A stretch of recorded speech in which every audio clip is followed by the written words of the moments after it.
We discussed a bit the new FCP or FreeBSD community proposal system, that was introduced at BSDCan. And this way, a bunch of the developers that weren't at BSDCan got to hear more about it and ask their questions and so on about the hows and whys of it and so on.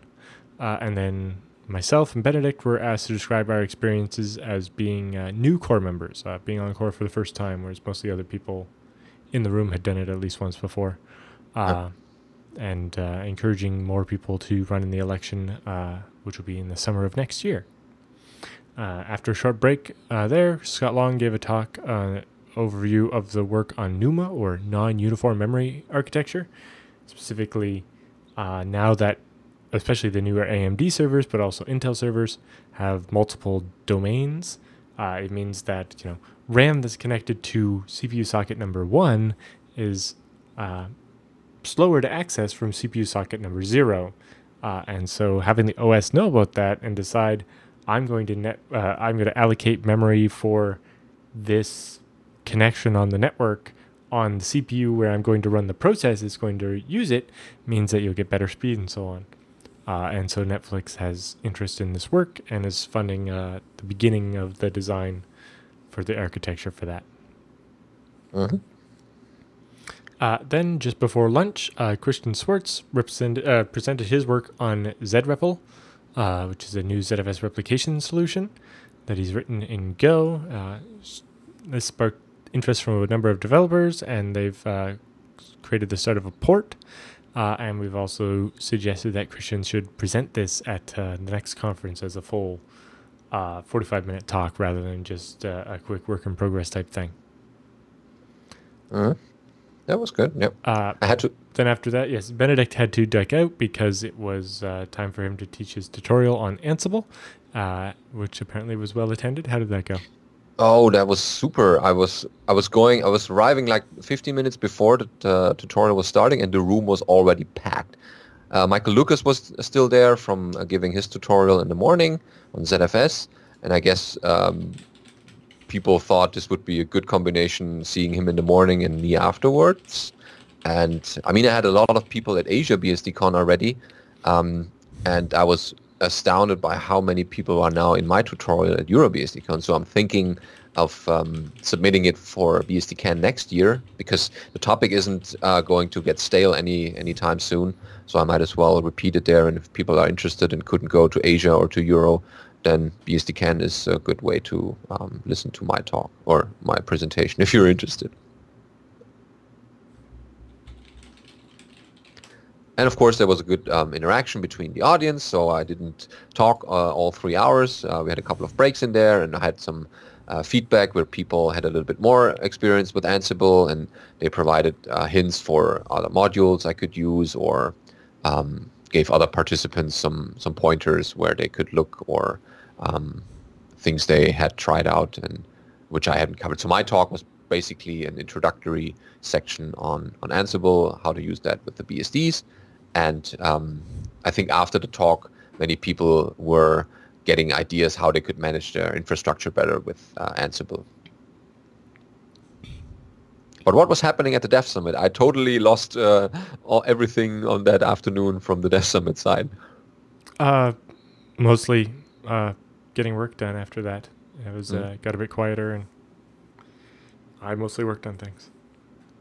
Yeah, I guess we had good mixture of talks and also quiet time, which is important, because then people have, they can walk around and ask someone, hey, can you look at my patch, or can you help me with this, without disturbing someone who's giving talks all the time.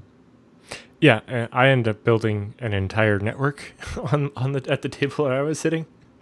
I broke out the little USB switch and had my laptop, my sacrificial laptop, and my Mac all connected and working on solving a problem with the bootloader so that I can boot FreeBSD on the Mac. Ah, excellent. Yeah, that was you gave a short talk about your experiences so far.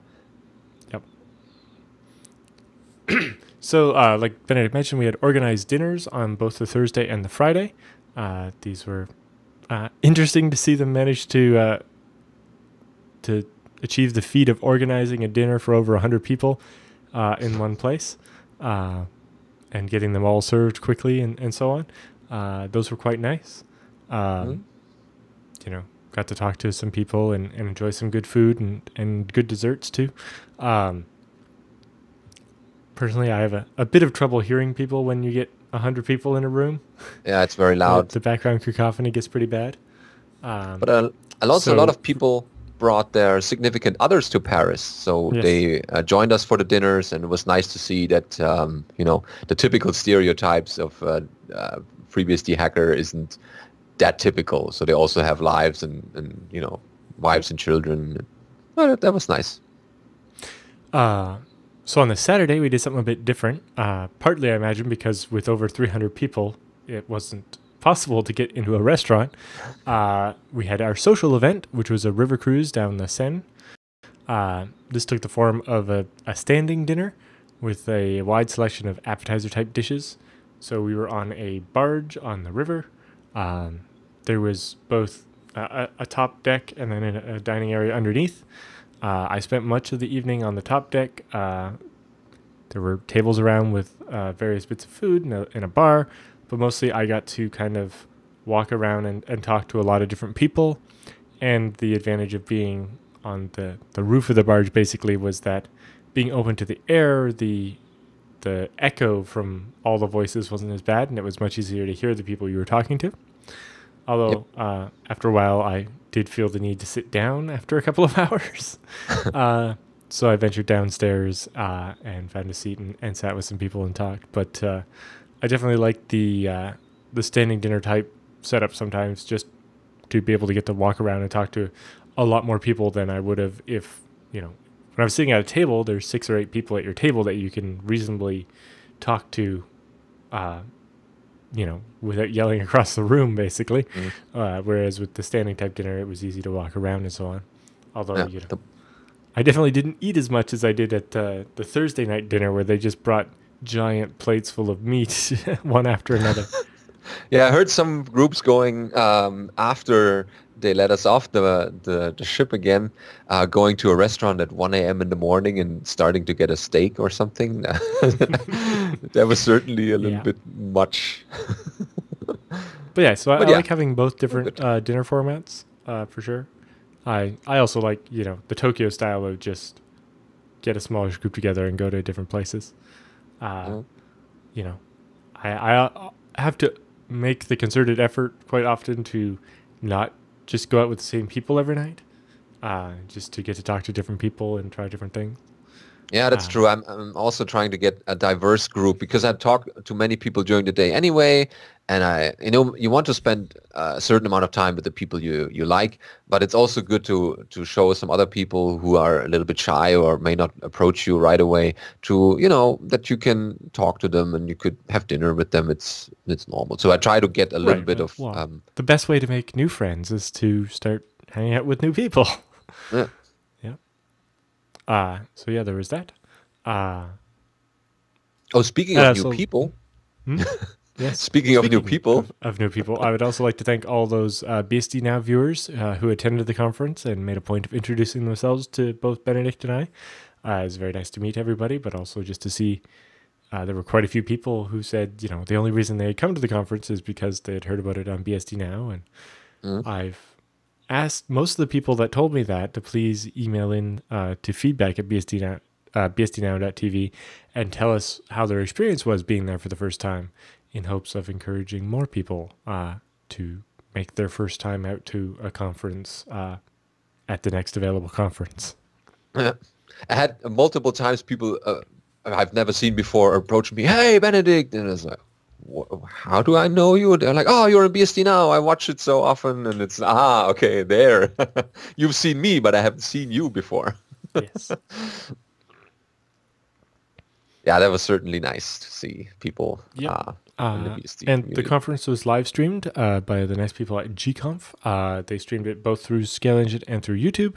And both of those were recorded server side as well. So that means that we have all of the videos in their unedited format available immediately, to the point that I was watching part of the keynote on my phone while laying down in my hotel room while the keynote wasn't even over yet. Yeah, I love that's that DVR type thing. a good way to get people who couldn't make it for some reason to still participate in the conference with a little bit of delay. Yep. So in the show notes, I have links to all of the videos. So any of those talks that you're interested in, you can watch recordings of the live video immediately. Mm. And we certainly couldn't get to all of the talks because in the afternoon, I had to proctor the BSDA exam. So I missed pretty much the epic Baptiste versus Antoine fight between the BSDs. Yep.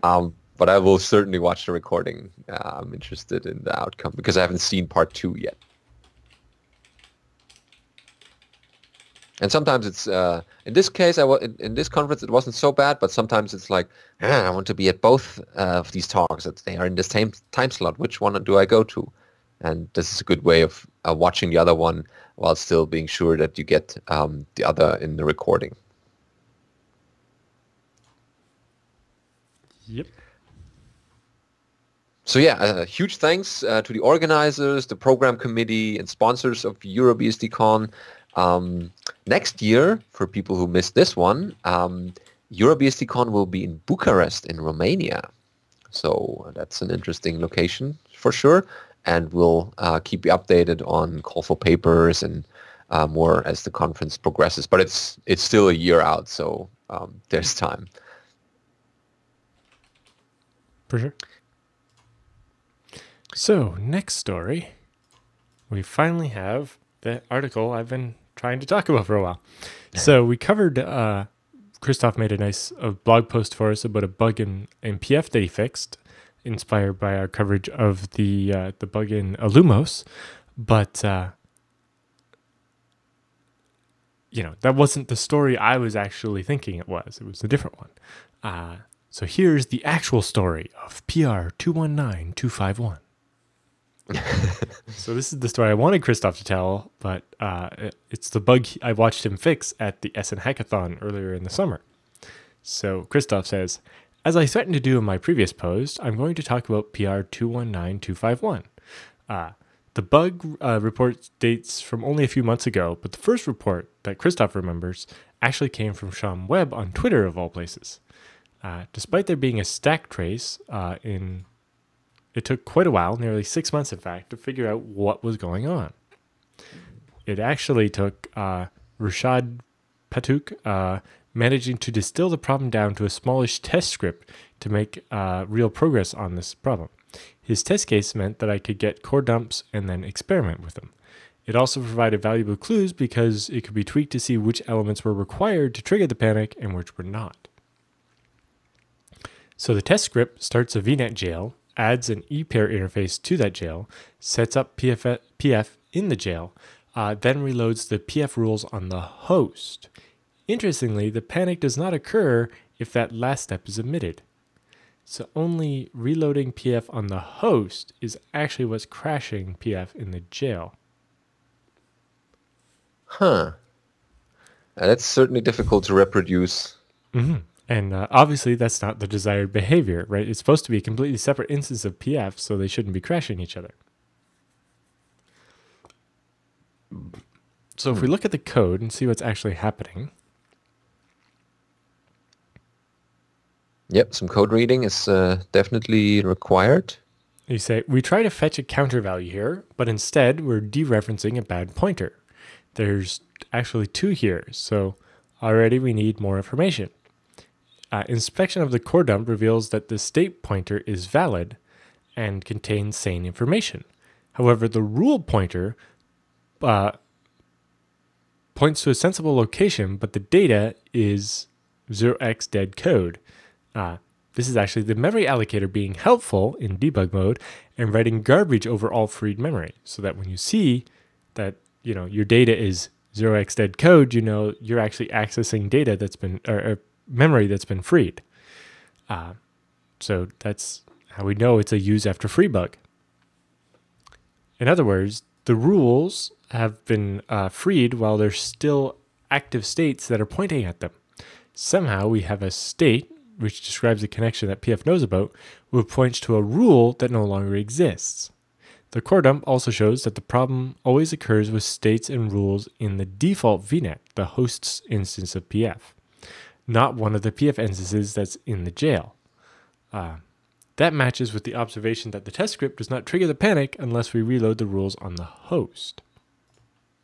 So he says, great, we know what's going wrong, but now we need to work out how we can get into that state. At this point, we're going to have to learn something about how rules and states get cleaned up in PF. Don't worry, if you have no idea how it works, that's fine, because before this bug, Christoph didn't know either. The states keep a pointer to the rule that they match. So when the rules are changed or removed, we can't just delete them. Right? So because states point to the rule, when the rule's removed from the config file, it still stays in memory. States get cleaned up when connections are closed or when they time out. This means that we have to keep old rules around until all states that reference them have expired, and then we can clean up the rule list. When rules are removed, the pf unlinked rule function adds them to the v_pf unlinked rule list. And we'll talk more about why that function has a v underscore in front of it a bit later. From time to time, the pf purge thread will look over all the states and mark the rules that are used by a state. Once that's done, then all the states we know have counted the rules that they're referring to, and any rule not marked as in use can be removed because no state is pointing to it.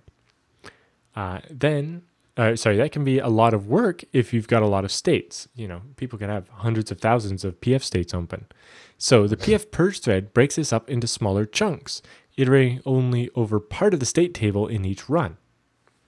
So if we look at the second block of code here, we can see what it actually does is for each VNet, we select the current VNet and we do this bit of work, right?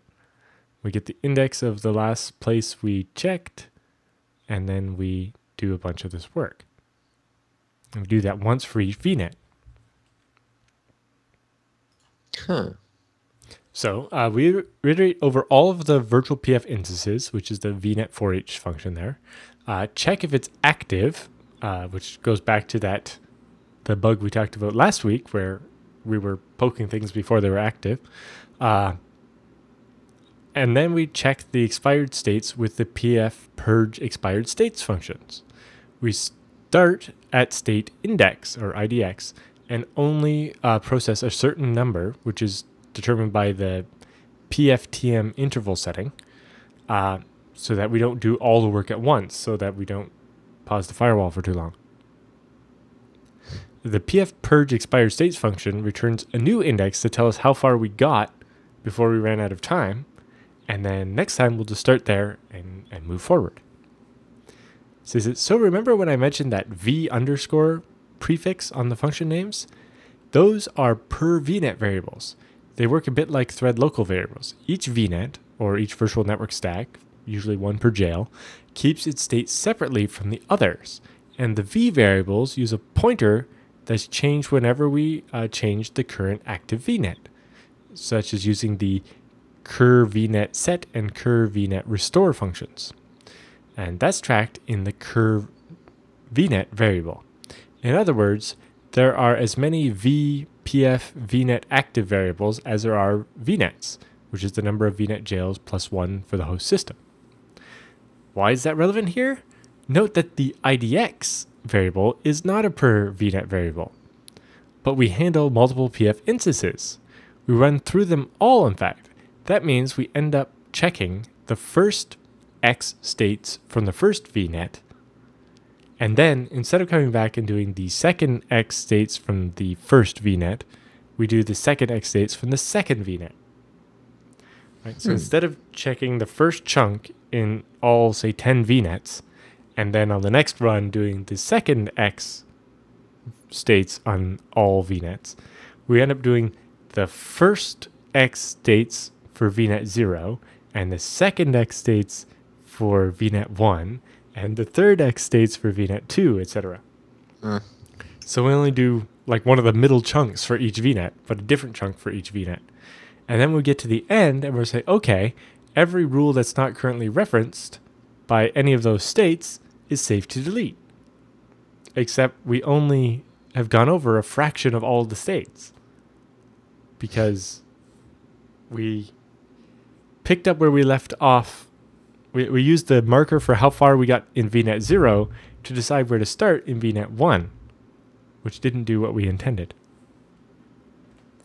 So this is why is that relevant here? Right, we just said that. That, of course, means that we've run through all the states in a VNet while we're only checking some fraction of them. So when the pf purge unlinked rules thread runs, we end up freeing rules that are actually still in use. And then when we go to look at one of those states and dereference the pointer to the rule, that rule doesn't exist anymore because we freed it. And then we end up with this corrupted memory. Yeah, this is certainly not trivial. Yeah. The problem only happens if we reload rules on the host because the active rule set is never freed, even if there's no states pointing to it yet. So that explains the panic, and the fix is actually quite straightforward. That index variable needs to be a per VNet variable, like vpf purge index, and then the problem is gone. As is often the case, the solution is to this fairly hard problem turns out to be really simple, changing one variable name. As you might expect, finding the problem takes a lot longer than fixing the problem. So yes, special thanks to Christoph for writing up the detailed post explaining how the problem was found and what caused it and so on, and just for taking the time to do that for us. Yeah, it's certainly interesting to see how a bug manifests itself and how hard you can bang your head against the table to find the solution. It's definitely sometimes driving people nuts to not finding the error when it's right in front of them, or it's just a small thing like this. Yep. So our next story, or actually it's time for a sponsor. Yep. Head over to ixsystems.com/bsdnow and check out their ultimate guide to buying a new server for open source. The people over at IX Systems are definitely the people you want to talk to if you want to buy a new server. They know all about all the BSDs, or even Linux if you really want to do that. But they can integrate the hardware for you, and they just make sure that the experience of buying that server is that much easier than doing it yourself. Yeah. And instead of saying, I want this server with this much RAM or this much CPU, tell them what you are using the server for or intend to use it for. And then they will probably suggest use something else, which is not to get more money out of your pocket, but which serves your problem better by recommending a faster setup or beefier machine that is easier to manage and things like that. All of these things can be done by IX Systems because they've built thousands and probably hundreds of thousands of these systems for customers in the big data, education, development fields. So all kinds of things that require certain storage requirements, for example, or have some special requirements like government, or need certain performance throughput numbers that they must reach. And the servers that they build are all custom made towards your solution that you want to have. Yeah, I've seen lots of people shoot themselves in the foot by spending all their money on the wrong thing when they build a server. It's like, oh, we need writes, so we're going to get a huge slog device. It's like, well, that device never needs to be bigger than a single-digit number of gigs. So buying a 2 terabyte NVMe for that was probably silly. Yeah, and you could spend the money somewhere else, or better in other components. The white glove support is totally worth it too. But they know what they're doing, and they're the people you want to talk to. And actually, on their blog, they have a nice summary of VBSDCon, which they help sponsor. Oh yeah, excellent. We're checking out this as well. We have a blog post here by Michael Dexter. He said, the third biennial VBSDCon hosted by VeriSign took place September 7th through the 9th, with FreeBSD Developer Summit taking place on the first day. VBSDCon and IX Systems MeetBSD conference have alternated between the East and West Coasts on alternating years, and these two events play vital roles in reaching both the Washington, D.C. area and the Bay Area Silicon Valley audiences. Whereas MeetBSD serves many BSD vendors, VBSDCon attracts unique government and security industry demographics that aren't found anywhere else. Conference time and travel budgets are always limited, and bringing these events to their attendees is a much appreciated service provided by their hosts. The VBSDCon FreeBSD Dev Summit was a strong focus on OpenZFS, the build system and networking, and the wish list for FreeBSD 12.0. How to best incorporate the steady flow of new OpenZFS features into FreeBSD, such as dataset level encryption, was of particular interest. This feature from the Linux-based storage vendors is a tribute to the growth of the OpenZFS community, which is vital in light of the recent death of Solaris and ZFS at Oracle. There have also been there's never been more demand for OpenZFS on FreeBSD, and the Oracle news further confirms our collective responsibility to meet that demand. The official conference opened with Michael Dexter's talk, Isolated BSD Build Environments, which explained how the Beehive hypervisor can be used to tour all versions of FreeBSD since 5.0 onward, and how to build specific source releases on demand for tracing regressions to their offending commit and so on.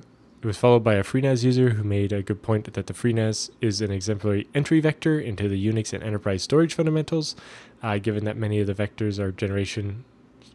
Most of the people that got into BSD nowadays got here by a path that's not really going to make sense in the future, or already isn't the way that new people are going to get into BSD. And so we have to figure out what the new ways people are going to get into BSD are. Yep. You want to continue, or should I take the next one? I says, where many of us discovered Unix and the internet via console terminals at work or school, smartphones are only delivering the internet without Unix. With some irony, both iOS and Android are Unix-based, yet offer few opportunities for a user to actually learn or leverage a Unix environment.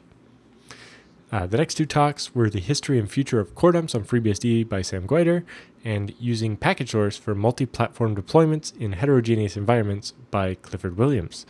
That one was especially interesting, learning that people still use HPUX and that they have a desire for a modern version of Python on it, and package source provides that. And they also say, strongly recommend anyone wanting to speak at AGBSDCon read Sam's accompanying paper on core dumps, because it's one of the perfect examples of what a paper would look like for that conference. Core dumps are one of the things that you rarely think about until you are in a drop everything priority and you need to think about them, right? So it's nice to have somewhere you can look when you want to know how that works. Yep, that's certainly something you should try out. As for the other talks, any and all dtrace talks are always appreciated, and George Devil-Neal's did not disappoint. Based on his experience with the TeachBSD project while bringing FreeBSD-based computer science education to schools around the world. And then we had the security-related talk by John Mark Gurney and Dean Freeman, as well as one by Michael Shirk to represent VBSDCon's consideration for the local community, and made a convincing point that the BSD should give concerted efforts to qualify for the common criteria, FIPS, and other governmental security requirements. That would be a nice thing to bring FreeBSD into that ecosystem, if you want to call it that. Yep. And then I hosted an OpenZFS BOF, and I talked about that. And Benedict ran an Ansible talk and talked about that. And we also had a Beehive BOF and plenty of hallway track and other stuff that was done there as well. The food at VBSDCon was excellent and culminated with an after-dinner dramatic reading of Michael W. Lucas's latest book to raise money for the FreeBSD Foundation. That was certainly something special. A great time was Still had by laughing. all, and it was wonderful to see everybody that was there. Hmm? Yeah, good times at BBSDCon, and I hope we'll be there the year after next. Yep. And cut. I have audio problems, I hear. Apparently, your mic might be turned up a little too loud. That could be. So, let's see. Is it on my end? Remember, the knob on the mic controls your headset, not the volume of the Yeah, microphone. yeah. I didn't touch it. I just... Right. Well, so I'm saying touching the one on the microphone isn't going to help. Yeah. I thought it had the same settings in my Skype because I pretty much use it only for our conferences and nothing else. Yep.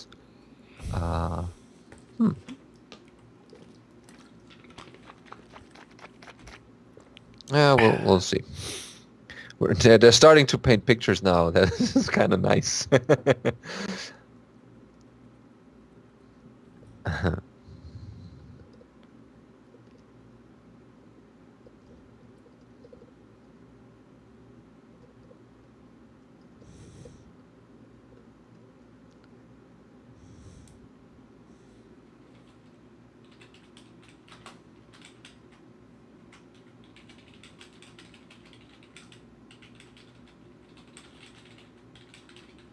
My input volume. Okay. Let's see. Skype.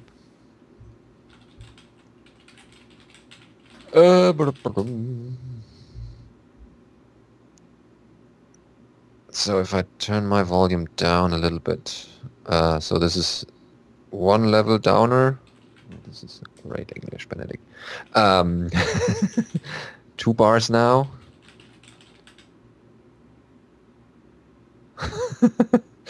Yeah, we're either sailors or escapees from jails. Okay, I'm moving this lever a little bit down, a little further down. So I Does didn't it hear the make- last thing because you had your hand in your mouth. Jails. We're either sailors or escapees from jails. The last bit. Anyway, so you've turned it down a bit? Yeah, actually from maximum to 4 bars below that. Okay, that seems like it's fine then. Okay, yeah, we'll still have another break, so we can adjust there if it's too silent.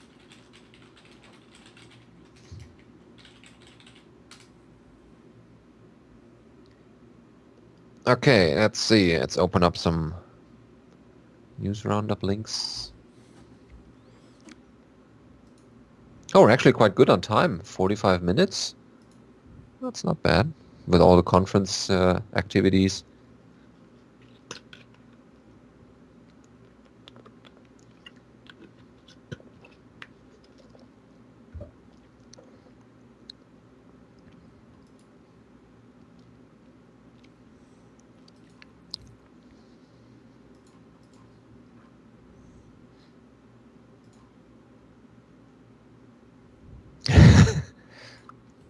Almost off. Well, we had this setting for pretty much every episode that we recorded thus far. Well, a couple of people have complained, but I don't. Really? Okay. Well, if that I makes don't it better, hear a difference, so I'm not entirely sure. let's go to the middle. So it's half. Yeah, that's right. The middle. Yeah. No. That's fine. Not a big issue if it makes the audio better for everyone. Yeah, as long as I can still hear you, that's all that matters. Yeah. Okay, let's I'll keep it in the middle for this next segment, and then we'll figure out whether it's needs more adjusting or if it's fine.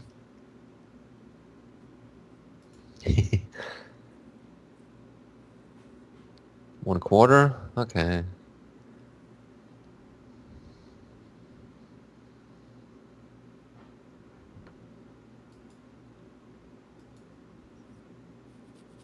Okay.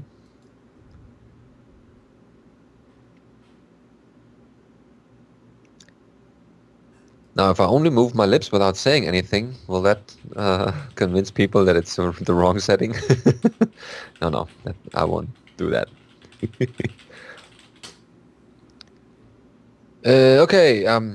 Oh, gee, Ted was at EuroBSDCon, but I didn't speak to him. I wanted to tell him at least that we cover, whether he knows that we cover his blog posts relatively often. Who's that? Ted Unangst. Ah, yes. I think he's aware. Yeah.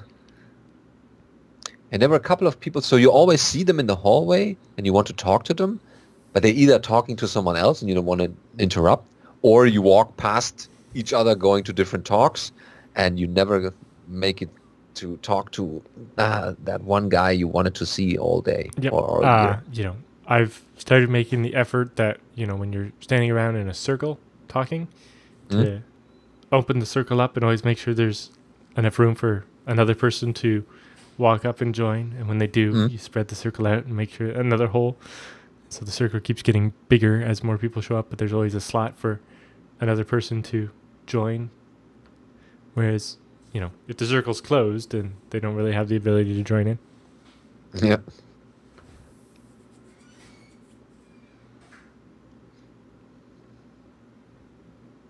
Okay, should I cover the next one, or do you want to take that?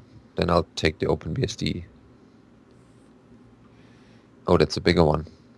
Should I read the OpenBSD one? Because it's a bit longer.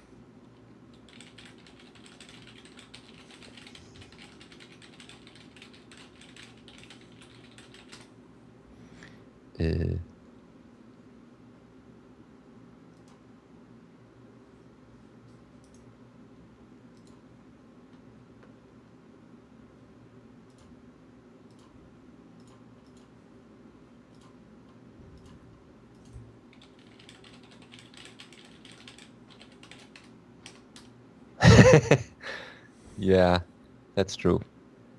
There goes the Mac. As long as the audio is in sync, then that's already something. Otherwise, I'll have to switch to the cable.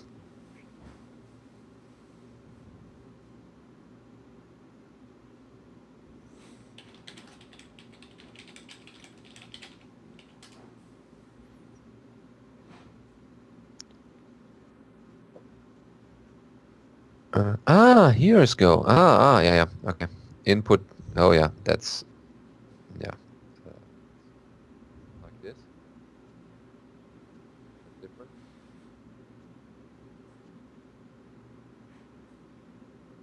I'm at 25% now. Input. Okay. Yeah, I can't hear anything Benedict's saying anymore. Here we go. We broke it. So it's half now? Well, you have to keep talking in order for people to tell if they can hear. Of course, yeah. Otherwise, there's no need to. Yeah. Maybe 75%. Oh, that was where it was before. Yeah, this is too loud. I should go between the two. 63%.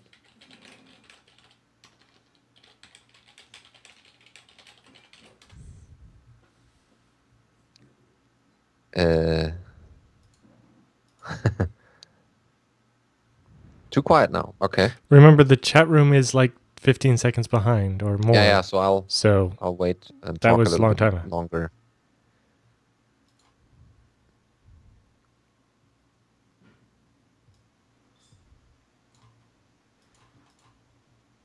Dum dum dum.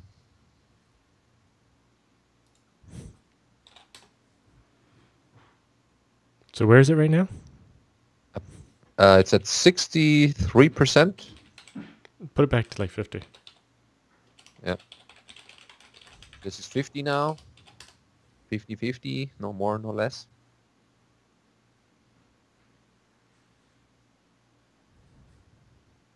Audio, video, disco. Okay, I hear people,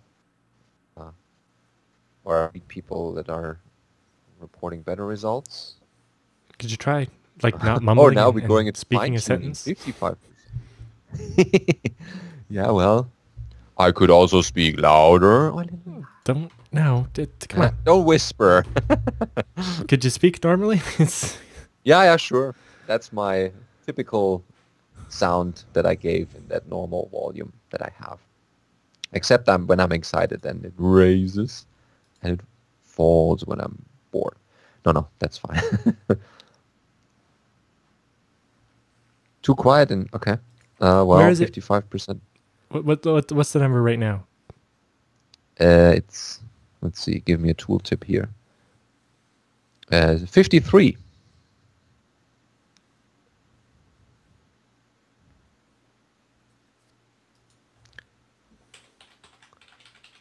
Oh, here we go. We should use different software. Yeah. Been there. But now I can adjust the volume in Skype again. Does that make any difference?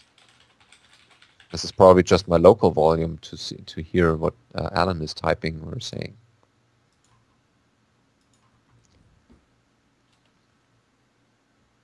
And remember, we're jailbreakers. We cannot be that loud, otherwise they'll hear us.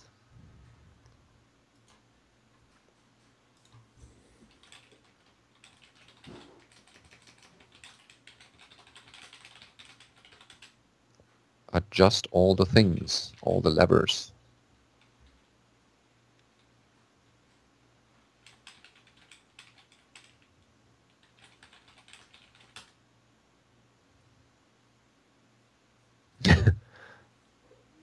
Yeah, I think we should try this setting now and go on.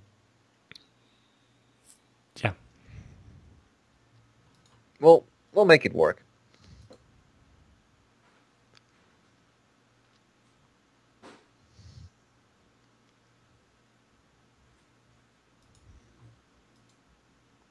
We have a section later on for the audio people to enjoy. Oh, we forgot the two other sponsors in the document. They're in here. Yes, I didn't put it in the notes, but it's right after the screencasting one is the DigitalOcean break. Yep. And of course, feedback is always... There we go. Hmm?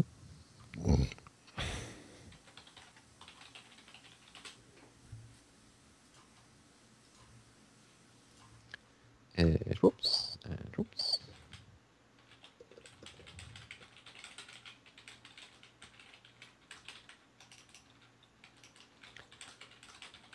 Okay.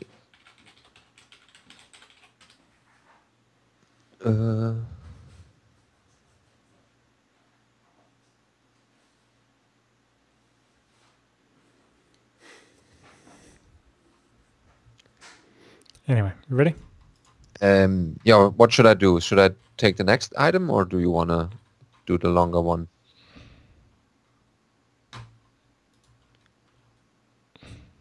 Because the one for the 10.4 beta is, I think, a bit smaller, so you can save a little voice. And then I'll cover My the voice is OpenBSD. fine. I'm more worried the screencasting one of you taking too long. Yeah.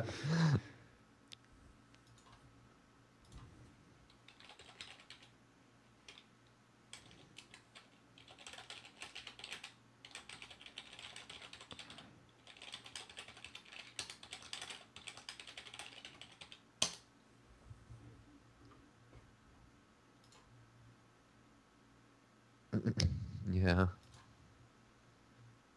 Anyway, let's start. It's as if people don't listen to the words that I say. Anyway. Yep. Stuff's falling down. Anyway. All right, On so you're going to do with the the show. FreeBSD story. Mhm. Okay? All right. Ready? Yep. And recording. So after our conference recaps in this first section of the show, we're going to go to our news roundup this week, which has the first item, FreeBSD 10.4 release candidate 2 is available. And so it's very soon that FreeBSD 10.4 will be released. And this is the very last chance, I guess, to find bugs before the official release is cut. And the noteworthy changes since 10.4 RC1 are, given that the RMD64 disk 1 image was overflowing, more of the base components installed into disk 1, the live file systems had to be disabled. And most notably, this removed the compiler toolchain from the disk 1 images. All the disabled tools are still available with the DVD1 image though, which is a bit bigger of course, so people have to be careful if they have been using the disk 1 images before and finding that they're missing the... In almost all cases, you don't use the compiler on the disk 1 image. Like it's been deleted in head, I think, for a while. Part of it is that, the Clang binary itself is 50-something megabytes. That's a big thing. Yeah, and you're trying to fit this image on a 650 megabyte CD. Is a problem, or is a challenge at least. The ASNI driver now no longer shares a single FPU context across multiple sessions in multiple threads, which addresses problems seen when employing ASNI for IPsec. And support for NetMap by the IXGBE driver has been brought into line with the NetMap API present in Stable 10. And IXGBE4, or in that man page, you can find that it now correctly handles VFs in its NetMap support again, instead of treating these as PFs. During the creation of AMD 64 and i386 VM images, etc update and merge master databases now are bootstrapped, akin to what happens along the extraction of base TXZ as part of a new installation via BSD install. And this change allows for both these tools to work out of the box on VM images and avoids errors seen when upgrading these images via FreeBSD update. If you are still on the Stable 10 branch, you should test upgrading to 10.4 and make sure there are no problems with your workloads. And additionally, testing specifically on the features that have changed since 10.4 Beta 1 would be helpful. So if you can spend a little time testing that and report anything you find out of the ordinary, that would be helpful for the release to be as stable and in a well provided way as possible. And again, this is the last release of the 10 stable branch, so there will be no 10.4, and people after that should switch to the 11. 10.4 is what this is. Yeah, right, 10.5 I meant, yeah. All right. Sorry. So last release of 10, the stable branch, and there will be no further release from this branch. So switch to 11 either now or after this release has been cut. All right. Next up, we have OpenBSD changes of note from Ted Unangst. He says, remember, your BSDCon is in 2 weeks. Actually, it was last week. Sorry we took so long to get to this. Be sure to attend early and often. If you missed it, sorry. Try again. But many, many changes going on here, including many and varied documentation updates to libcrypto, new man pages, rewrites of old man pages, expanded bug sections, and more. Only allow upward migration in VMD, so you can't go backwards. Added a README to the syspatch build system in case you want to run your own syspatch server. Moved the kernel relinking code from etcrc into a separate script usable by syspatch. Kernel patches can now be reduced to just the necessary files. Made all the callers to soGetOpt responsible for allocating the memory so that the allocates and frees happen in the same place instead of two different places. Start using waitpid instead of wait in most programs to avoid accidentally collecting the wrong child. Made the CU, which is a serial console command, call is a TTY before making assumptions about, if the current terminal is a TTY. Switched Mandak rendering of mathematical symbols and Greek letters from trying to imitate the character's graphical shape, which resulted in unintelligible renderings in many cases, to transliterations conveying the character's meaning. Updated libexpat to 2.2.4, which is fixed copying of partial UTF-8 characters.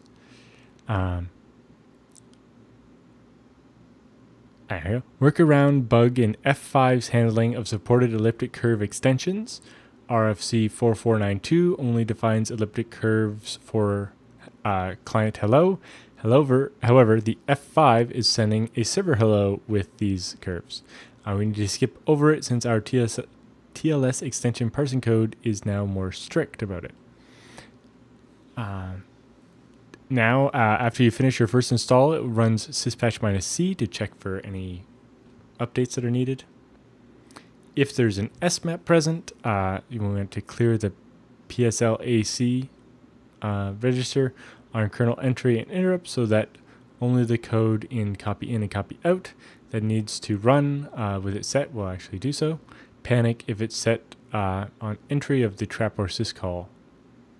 So that's apparently work taken from NetBSD there. Added a bunch of new drivers for ARM, including RKTemp, which I think is a temperature sensor, MV pin control, MV MPIC, MV NetA, MV MDIO, MV PXA, RKIIC, and RKPMIC.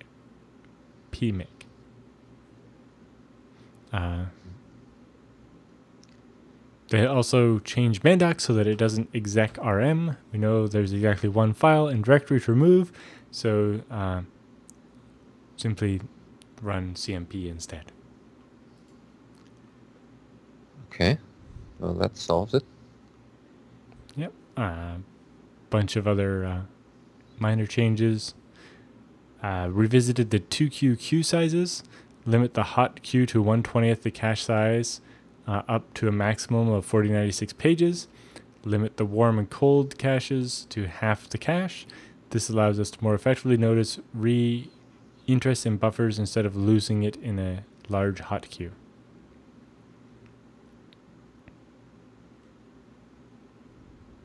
Yeah, some of these nodes are relatively short, but I guess people can dig deeper if they're interested in a certain item.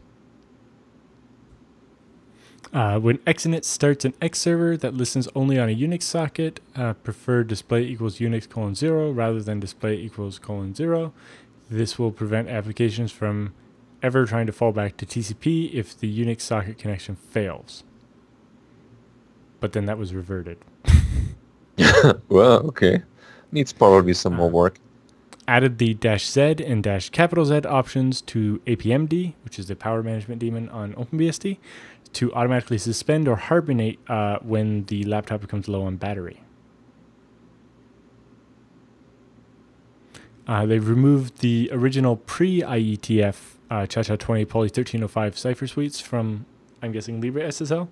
I'm guessing in using the post-IETF versions. They've added a URNG device, which supports various USB random number generators. Instead of adding one device per physical device, start bundling them into a single driver.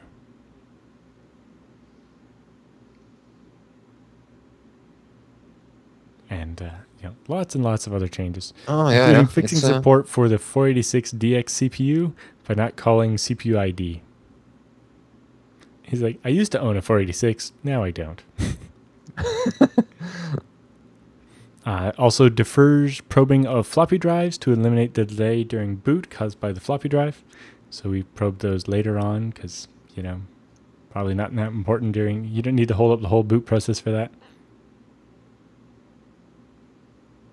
They also moved some mutexes, conditional variables, and thread-specific data routes, the pthread once and pthread exit from the pthread to libc, along with low-level bits to support them.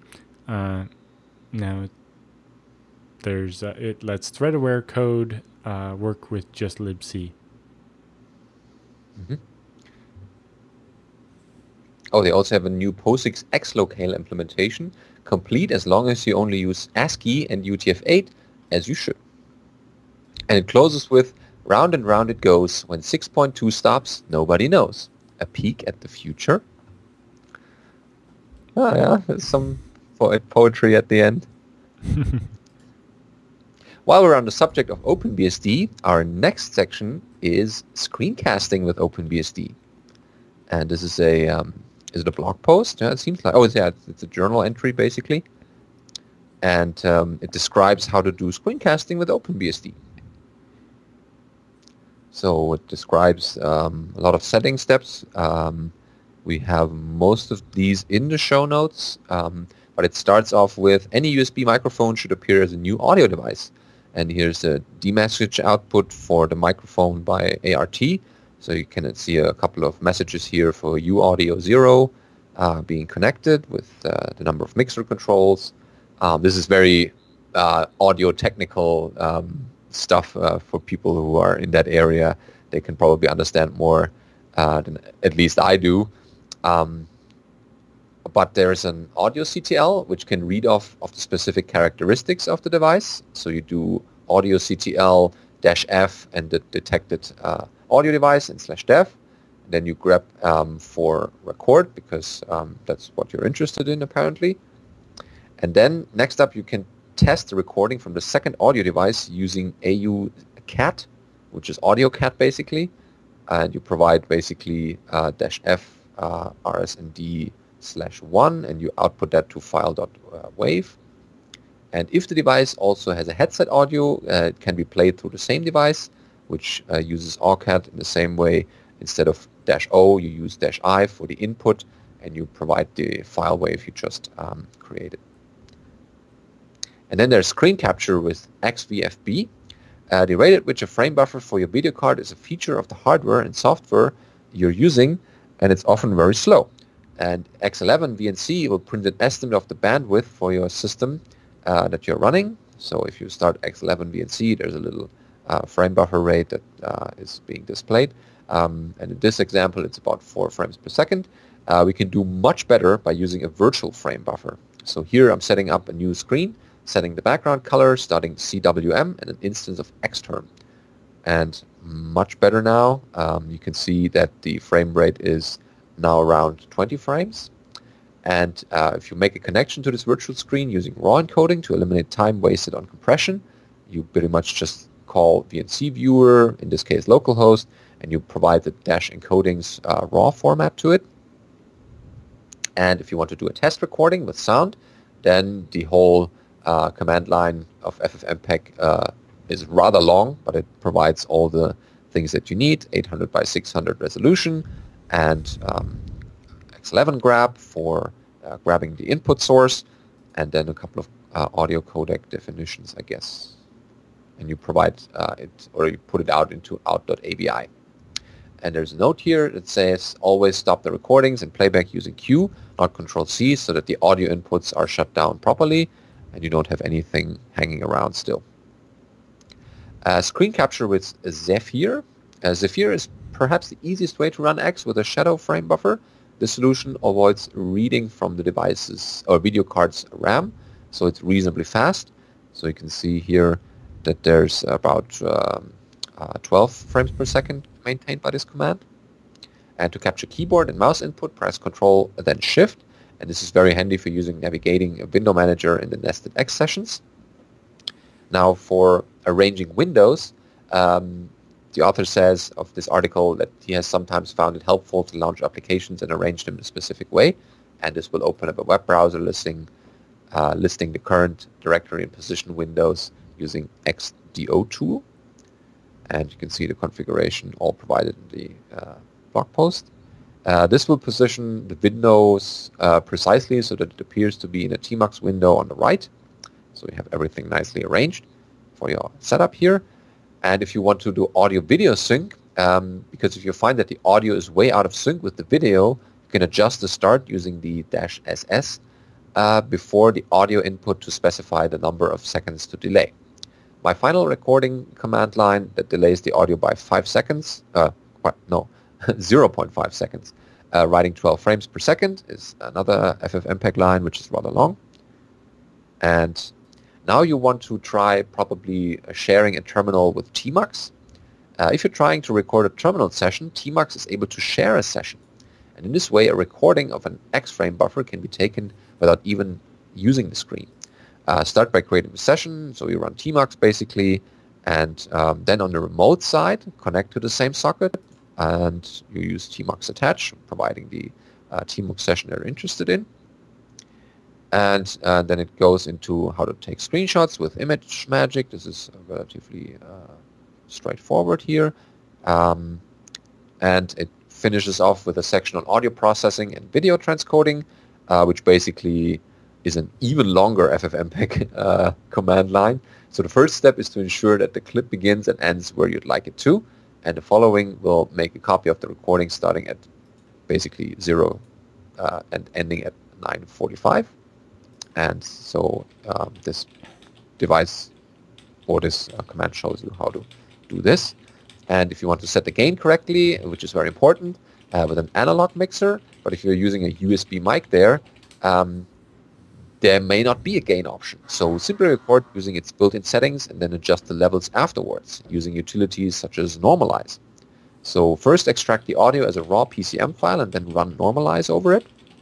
And then next merge the audio back in with FFmpeg. So FFmpeg is a very powerful tool, but it's it can do a lot of things. It's very powerful, but it needs a little bit getting used to. The final step is to compress the screencast for distribution. And if you want to encode it to VP8/Vorbis, which is easy, you run this through FFmpeg one more time.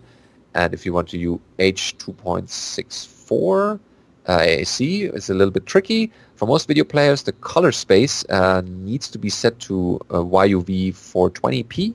The MOV flags puts the index data at the beginning of the file to enable streaming partial content requests over HTTP.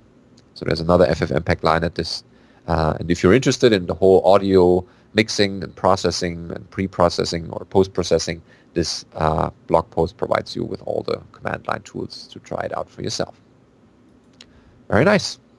And I think most of these tools are also available on other BSDs. So this is not too OpenBSD specific, except maybe the devices that are detected at the beginning. Yep. So this week's episode is also brought to you by DigitalOcean. If you go over to digitalocean.com, you can, in just a couple of clicks, get started with a VM to run whichever BSD you like to do,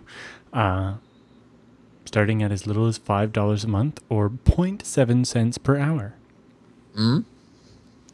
I'm very happy with DigitalOcean's VM that I'm running now with my little client here for my Quassel and other things that I'm running on this box. It's stable, reliable, super fast. Everything that I require is there. And if I need more power, then I can very easily scale this up to a bigger instance. And everything is within seconds going faster. But you can start small, of course, and add more power to it over time, or you spin up another DigitalOcean droplet and maybe have some failover between the two, or load balancing. So this is all possible in DigitalOcean's cloud. Yep. So just go over there, click, create it. Takes a couple of seconds. And if you use the coupon code FreeBSD now, it'll add a $10 credit to your account. It's the fastest and easiest way to try something on a BSD in the cloud. I know I made Benedict set up a Quassel core on it so that he could stay on IRC for more than 4 or 5 minutes at a time. When I shut on my laptop screen. Yeah, it's made a huge difference in our ability to communicate, being able to bounce that off them. And then, with a cost at $5 a month, I'm not worried about it breaking Benedict's bank account. No. I'm fine this way.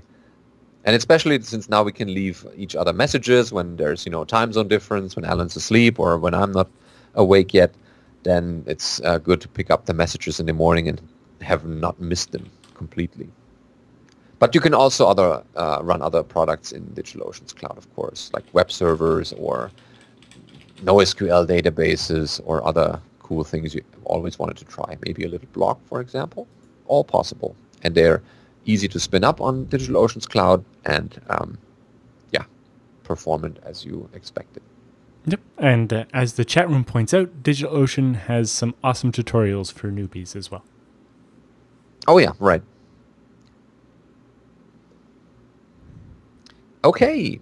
In our next bit here, we have TrueOS at the Ohio Linux Fest 2017. So this is over at the TrueOS blog. Yes. So somebody in the chat room was just asking, is anybody from BSD going to be at Ohio Linux Fest, which is coming up September 29th and 30th. That's this weekend. And it turns out that, yes, a bunch of people from the TrueOS team will be there. It's one of the top open source conferences gatherings in the Midwest. Welcome industry professionals, enthusiasts, and users, and anyone else who's into this whole open source thing. TrueOS contributors will be there, represented not only TrueOS, but FreeBSD and IX systems as well. They'll be talking about Lumina 2, FreeNAS 11, not to mention all the other projects that you might find interesting. The TrueOS booth will be T5 and will be open starting 5 p.m. Friday the 29th and from 10 a.m. to 6 p.m. on Saturday the 30th. Make sure to stop, say hello, and pick up some swag. They'll have stickers and other stuff. Yeah, they always have nice stuff. Drew will be there and Ken as well, both giving presentations on the Saturday. Make sure to sit down on those and hear about new developments in both Lumina and FreeNAS.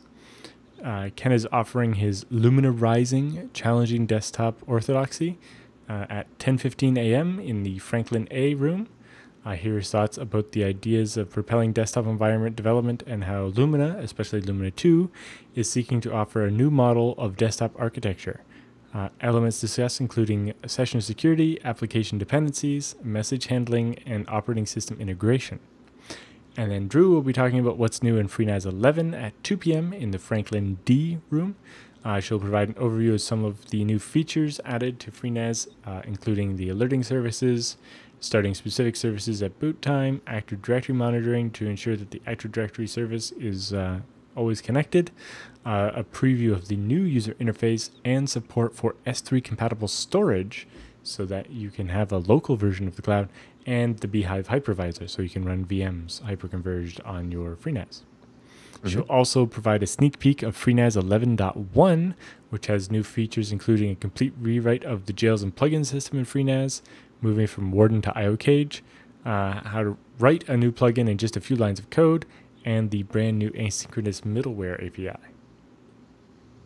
Yeah, I know that Drew is very on the pulse of the bhyve, not bhyve, yeah, that too probably, but on FreeNAS development because she and her team are writing the documentation for it, so she knows what's going to be in the next release and how it's working. And the question is, who's going? Yep, so obviously Drew Levine, like we said, she's the technical director, or the lead of the technical documentation team at IX, as well as Ken Moore, who's the lead developer of Lumina and a core contributor to TrueOS, but also JT Pennington, or Q5Sys, who is the producer at BSD Now. He's also a contributor to TrueOS, Lumina, and the SysADM projects, and works there at finding and squashing bugs and so on. So if you want to meet somebody from BSD Now, JT will be at Ohio Linux Fest as well. Yep. No, that's a nice bunch of people from IX, and make sure to ask them all the questions that you have about the products that IX has or FreeNAS, and specifically, there will be certainly a good answer for you by any of those folks.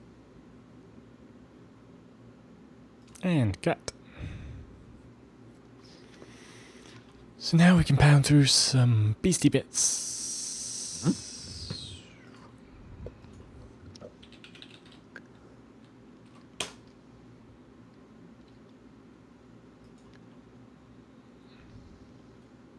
Yeah, we're actually quite good on time, actually.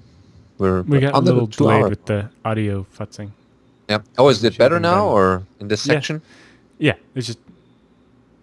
Oh, it's, the stream timer is because I set it too early. So yeah, we're still good on time. Ready? Yep. And recording. Okay, next up, our Beastie Bits for this week. Starting off with Lumina Development Preview Theme Engine. So what's this all about?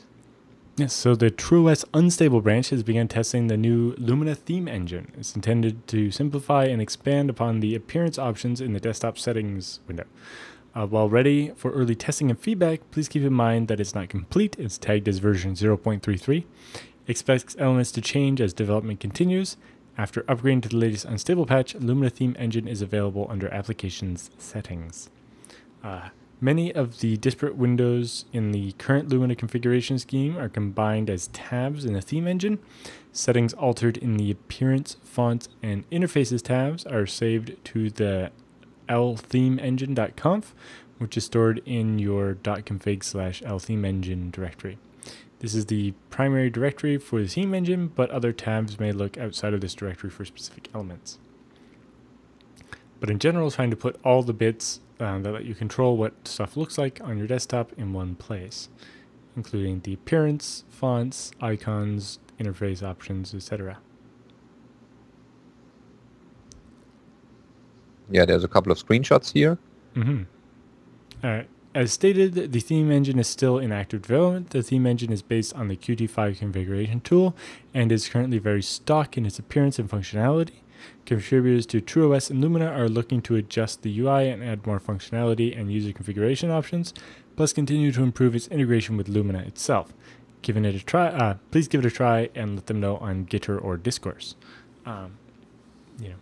I've been a pretty heavy user of Lumina for a little while now, and I'm looking forward to all of these advancements in letting me make my desktop work the way I like it to work. Yeah, I've seen it on many desktops of people at the conference as well. So yeah, it's spreading around. Next up is, it's happening. Official Retro ThinkPad Lappy spotted in the wild. It's over at the Register, biting the hand that feeds IT. So it's a small piece. So Anniversary Special brings back much-loved features. The long-awaited Retro ThinkPad will be based on the guts out of a contemporary T470 laptop, Lenovo's business workhorse, according to a German certification site. Lenovo inherited IBM's notebook brand 12 years ago, and with it, a classic design. However, in 2012, Lenovo saw it fit to modernize the iconic keyboard, along with other unwelcome changes. This didn't meet with approval from some stalwarts, who clung to the superior X220 and T420 lines, the last that you could buy with the 7-row QWERTY keyboard. 2 years ago, Lenovo's design chief, Dave Hill, acknowledged that some people would stand in line for the classic version. There are one or two at LREG who would too. In June, Hill confirmed actually that the ThinkPad's 25th anniversary this year, a retro edition would indeed be produced, which Hill promised will embody many of the things people asked for. The German a T470 with the X220 style keyboard, I think would make a lot of people happy. Yeah, seems like it. Expect pricing and availability are not finalized, but I can assure you it will not cost $5,000, Hill said in June. And there's a Chinese notebook forum link here. It has a picture purporting to be the ThinkPad at 25. And it closes with that Lenovo can boast that modern ThinkPads have superior key travel, but professional users such as programmers and writers miss the old one. And over the years, several other characteristic features of the ThinkPad were removed, along with the 7-row keyboard we mentioned earlier, and the rubberized coating which returns for the 25th anniversary. It may be harder to reintroduce the 16:10 aspect ratio display, as the industry now produces 16:9, more appropriate to watch movies, an emblem of the funnification of computing. Yep. So yeah, look out for this if you're a ThinkPad fan. That's why I thought it would be worth throwing in the notes here. Oh yeah, ThinkPad users are... Other news, over at NetBSD, the LLVM libfuzzer and SafeStack have been ported over to NetBSD. So they managed to finally finish upstreaming the NetBSD support for the ASAN, or Address Sanitizer, and UBSAN, which is Undefined Behavior Sanitizer. For better coverage of the sanitizers and the user requests, he also ported libfuzzer and SafeStack. These are mutual dependencies between the compiler RT features. NetBSD, after sorting out MSAN and TSAN, shall give all of the remaining ones enabled. This is an open topic after finishing LLDB. I've also prepared better ground for the coming work on ptrace enhancements and the removal of file system tracking. But having support for libfuzzer and SafeStack on NetBSD is definitely interesting. Plus, they have some more detail on the work on the address sanitizer, undefined behavior sanitizer, SafeStack, and libfuzzer. Okay. So seeing these show up in more of the BSDs is very nice. And this work was sponsored by the NetBSD Foundation. Oh, excellent. Yeah, they've been at it for a while now. Mm-hmm. It's good to see the progress that they're doing, that they're happening. And yeah, maybe something will come over to other BSDs as well. Yep. And just some final reminders on events remaining in 2017. We finished the last really large event, but there's still a bunch more to come. I guess the first next upcoming one is the OpenZFS Developer Summit, which is October 24 and 25 in San Francisco. I noticed they've been posting about that on their Twitter account. I will be there and giving a short talk about my work to integrate the Z standard compression, but there are also a number of other interesting topics that will be discussed there. Open that up. So it's a 2-day event. The first day will be all talks. The second day will actually be a hackathon. So Matt Ahrens will give a State of the Union on ZFS, followed by a keynote by Mark Maybe from Oracle, talking about ZFS's past and future, now that Oracle is closing up the Solaris bits. Then there's a talk from Lawrence Livermore National Labs on making zpool import safe for clusters. Then there's a talk from somebody at Delphix talking about the performance of ZFS intent log, or how I doubled the synchronous write speed of ZFS, which is big news for anybody that runs a database or anything else like that on ZFS. Then iFlash, dynamic adaptive L2ARC caching, so making the L2ARC smarter as well. And then Delphix is also working on faster allocation with the log space map. So actually using a log in the space map instead of just whole space maps, and how that can make things faster. Intel is talking about DRAID, or declustered RAID. It's their way of using all the disks in a pool to recover from a failure instead of only the disks in the same VDEV.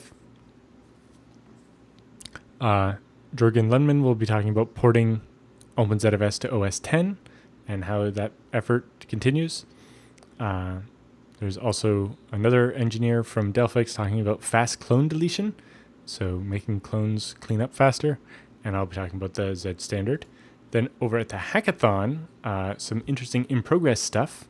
One of them is from Matt Ahrens, is a proposal to do 1,000 times better dedupe performance. Ooh, that's a very big number in front of the impressive. X, so that sounds interesting. Sassel Kiselkov will also be talking about improved resilver, the results of his work and operational impact that has had. Another developer from Delphix will be talking about storage pool checkpoints, being able to undo any operation on a pool by doing a checkpoint first. Very useful for upgrades and so on.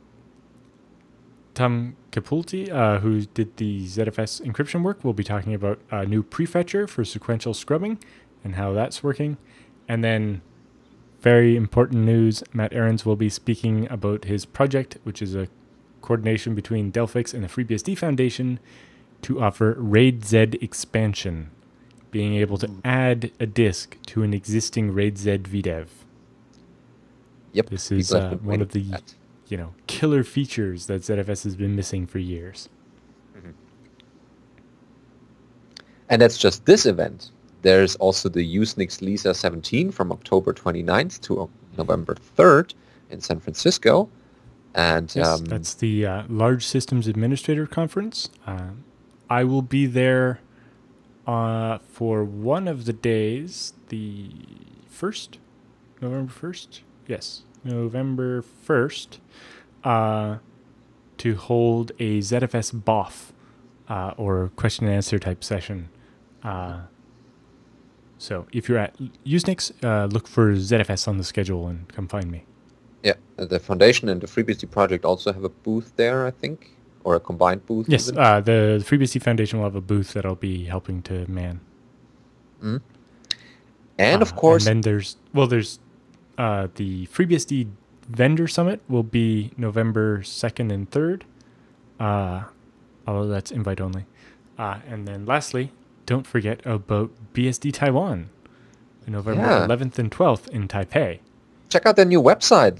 Since last time I was there, they have bumped up their design a little bit and added Yes, they speaker have. BIOS, and, schedules, and all that. So it looks The pretty website professional. has gotten a lot fancier.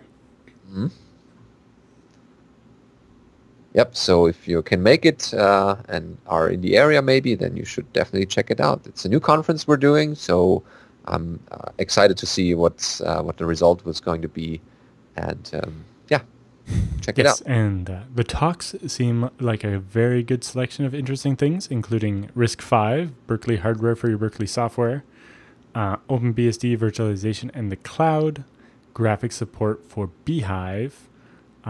Is it time to replace mmap? High-performance computing and GPU acceleration. Poudre image building for custom FreeBSD images. And then on the second day, somewhere, or is it sideways? Click on Sunday. Then we have ZFS Advanced Integration for servers, laptops, embedded, and appliances. Theodorat, mitigations, and other real security features. FreeBSD RISC-V and device drivers, or how to write device drivers for FreeBSD. Case studies of sandboxing the base system with Capsicum. And memory management improvements in FreeBSD 12.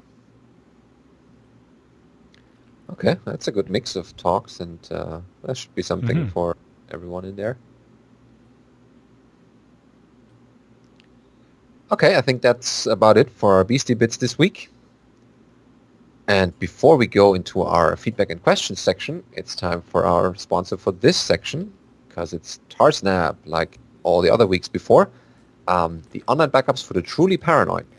Remember, we've been at a conference and it could happen that our laptops died suddenly, or we lost it somehow, or it got stolen, and it's a good way of having backups when you need them, and they should be stored in a way that only you can retrieve them from the cloud in your new device or another. And not only that, when you're at a conference and you want to do a backup, you've just finished this amazing feature and, you worked all night on it.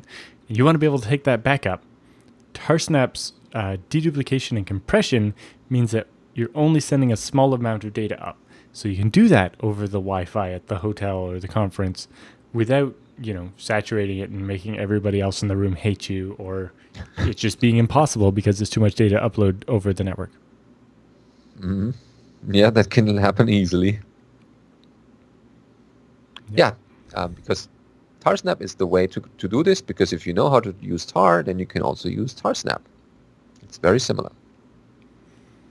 And there's also GUI clients now available, and there should be it's client easier than ever to use Tarsnap. Yep, and to have backups and restore when you need them. So head over there, check it out. You only need $5 to get started, so that's very low cost to try it out and see how it works for you. Mm-hmm. But really, there's no other service that offers as secure a backup. And since that's really probably the most important part of the backup, do you really want to trade that off for something else? Yeah. Okay, on to the questions. Yep, the first question we have this week is from Andrew, talking about BSD teaching materials. He writes, "Hi Benedict and Alan, I wrote to you many months ago that my university doesn't offer an operating systems unit." Yeah, I remember this one. Regarding episode 207, talking about teaching BSD at the Dev Summit, he would absolutely love any recorded lectures of the Teach BSD material, or even any BSD-related operating system material suitable for an undergrad. And he also says, keep up the good work, and there are definitely people interested in the content. Thank you, Andrew. They've been working on this. I know the first couple sets of recordings didn't turn out very well. I know Watson said we did that, So when George was teaching in my university in, it was already in February back then, before heading to Asia BSDCon.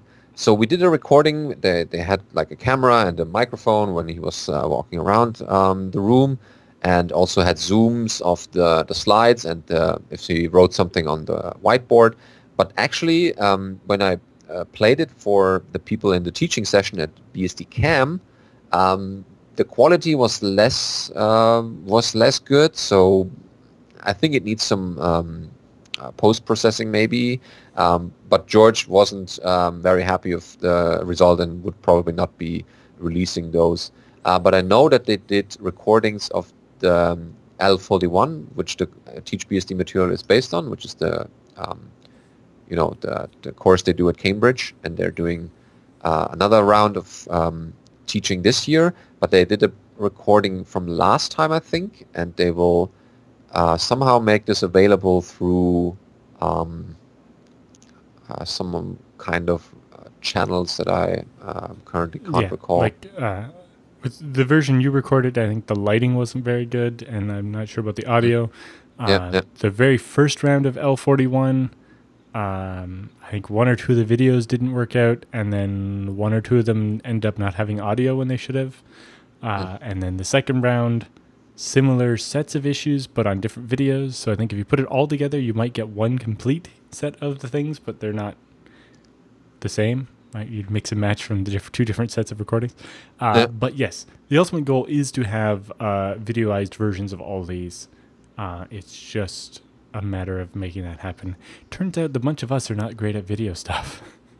Yeah, it's not, and it's also capturing only one lecture and not the whole thing. If you only watch videos from a lecture, you might get a different perspective. And with the material together, it's probably worth it. If you're looking for operating systems material, well, I can recommend you Systems Performance, Enterprise, and the Cloud by Brendan Gregg. It's not in the first few chapters, it explains a lot how computers work and how operating systems build on top of the hardware, and then it goes into systems performance, of course. But I found it a very good introduction with very good illustrations and a lot of good text describing how processors work nowadays and how they interact with memory and the caches and all that. So it gives you a good introduction how computers work basically from the hardware, and also how the operating system hooks into that to get the information that you can see as a user. That would be my recommendation as a good starting text. Yep. Next. The next is from, let's see, Seth here, switching to Tarsnap after CrashPlan becomes no more. Yes, yeah, this has been going around the internet. So it starts off greeting us, saying, "Hi, Benedict and Alan. He's been listening to the podcast for about a year or so, and he has heard that we mentioned Tarsnap on multiple occasions. Yes, we're big fans. He writes, I've been with CrashPlan until recently, but they decided to pull the plug on the home tier of their backup service. Well, now that I have... specifically with that one, any service that offers you, unlimited storage for $5 or something, at some point, that's going to cost them more than they make off of it, and so they're going to pull the plug on it. So that's why I always look for a place that's actually going to charge me something that makes sense, where I'm going to pay for how much I use, not just a flat fee for unlimited. Right? Anybody trying to sell you unlimited anything, it's a scam. It might work out for a long time, but it's eventually going to implode on itself. Yeah.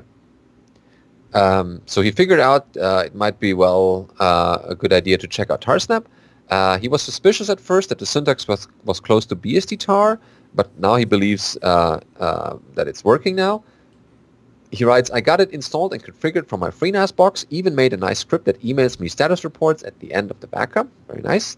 What more do I need? All I wanted before was a no-frills backup, and at least Tarsnap does not rely on bloated Java to make things run.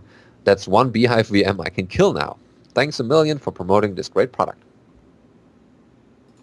Oh yeah, this would please Colin Percival, the author of Tarsnap. It really is that easy, so it's worth checking out. Okay. Yeah, thanks for this feedback. Next up is Thomas with native encryption in ZFS. Oh, I see what's coming here.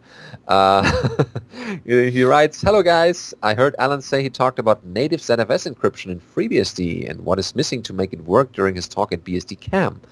As I understand, the porting of Elomos bits might be harder for FreeBSD. I was just wondering if you could do a segment on it, or if it does not sound interesting, could you point me to where I can read about it?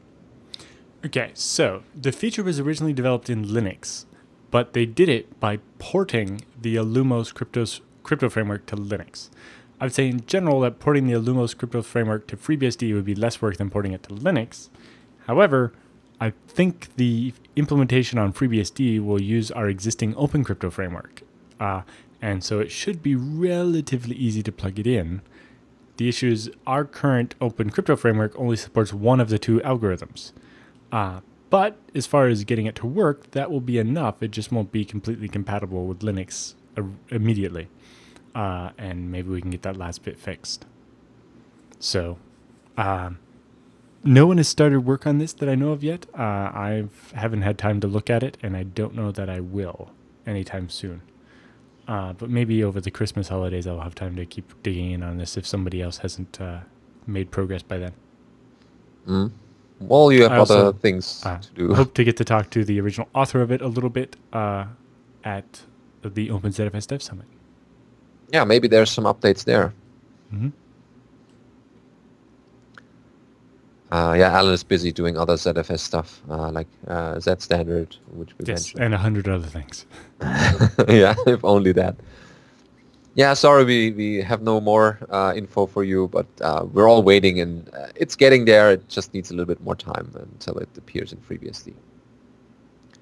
Last question for this week is from the Coding Cowboy about passwords and clipboards. He writes, I watch the show every week and love it. You guys are awesome. Thank you. I just wanted to toss something at you. If you're using a password manager, be aware that you need to turn off your clipboard manager before you copy your passwords. If you don't, then your password will be on the clipboard manager's session screen. Yeah, so we talked about how clipboards work in X a couple of episodes ago, and in particular how there can be more than one clipboard, and then how you can use things like clipboard managers to keep multiple things on the clipboard and be able to stack and unstack them and so on. And obviously, yes, if you're using a password manager that's going to copy your password to the clipboard and paste it into the box on the website and maybe then delete it from the clipboard by putting something blank on the clipboard, if you have a clipboard manager that keeps history of your clipboard, then the password is going to be right there, and you're going to want to be careful of that. Yeah, otherwise there's no...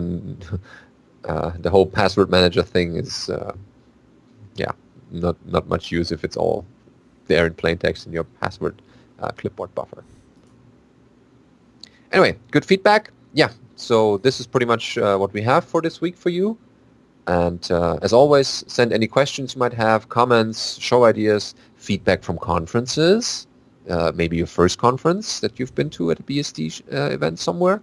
Yes, especially if you promised in person to our faces that you would send us an email detailing your experience at your first conference. Yeah, we got some contacts there with new people, and now we have faces to a couple of emails, which is always nice. Yeah, so send them to feedback@bsdnow.tv, and we'll cover it in a future episode.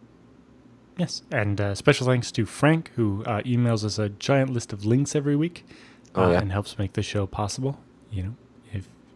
If there's any content that you would like to see on BSD Now that we have not covered, please email it into us, and then we'll be able to look at it. Basically for most of October, we're going to be continuing our ridiculous schedule of recording 2 episodes a week to cover the fact that OpenZFS, the FreeBSD Vendor Summit, and the BSD Taiwan stack up to be 3 Wednesdays in a row that I'm not home.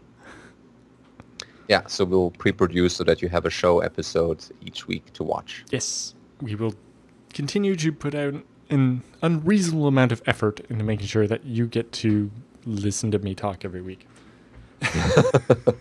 Yeah, some of these items might be a little bit outdated by the time the episode appears, but it's still well. The point is, it's stuff you wouldn't have heard about if you weren't listening anyway. So yeah, you might have missed the good bits. We tried to deal with the timely stuff, but in particular, if you have something timely, like say a BSD user group meeting, try to get that into us as soon as possible so we can try to get it in an episode that will actually air before your user group meeting instead of after. Mhm. We had that problem when I think it was registration deadline for EuroBSDCon, and one of the local user group meetups. Both we found out about it, the week the week we recorded an episode, but turns out that episode didn't air for 2 weeks, and so And it's already Yeah. over then. Yeah.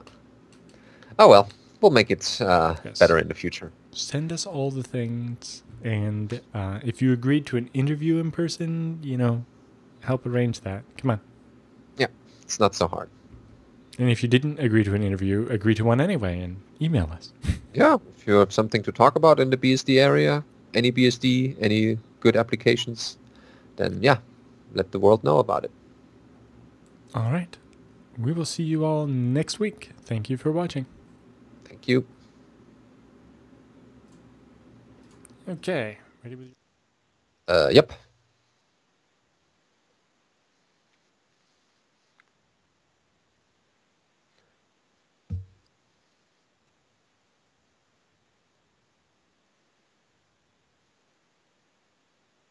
This week on the show, we recap our EuroBSDCon experiences in Paris last week, tell the story behind a PF problem report that is finally fixed, and we'll also show you how to do screencasting with OpenBSD in this week's episode of BSD Now.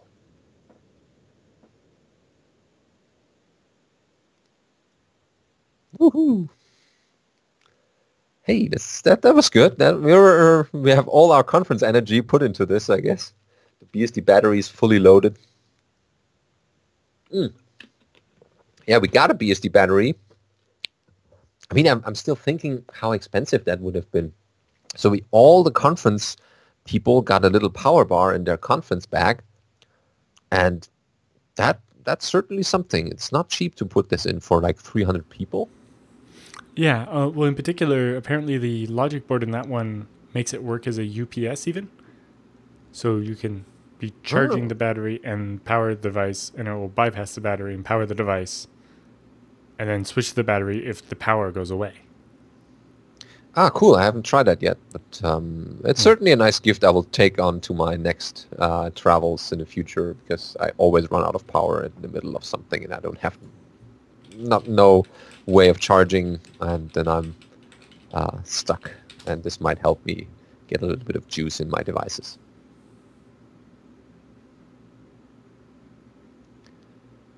Yeah, all right.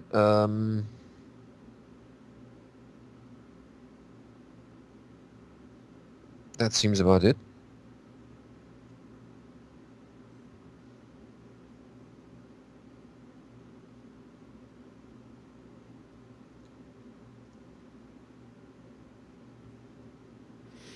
All right, then.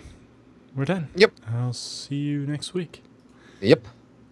for twice the fun. Yeah, I'll have to see how it works out with Well, next week isn't so bad yet because university and lecture starts the week after the next, but the first week is always the most crazy one, and yeah, I'll manage. And then labs start the week after. So, all right, have a good day or night or what's left of the day. Yep. Thanks everyone in the chat. I'll keep my audio settings this way.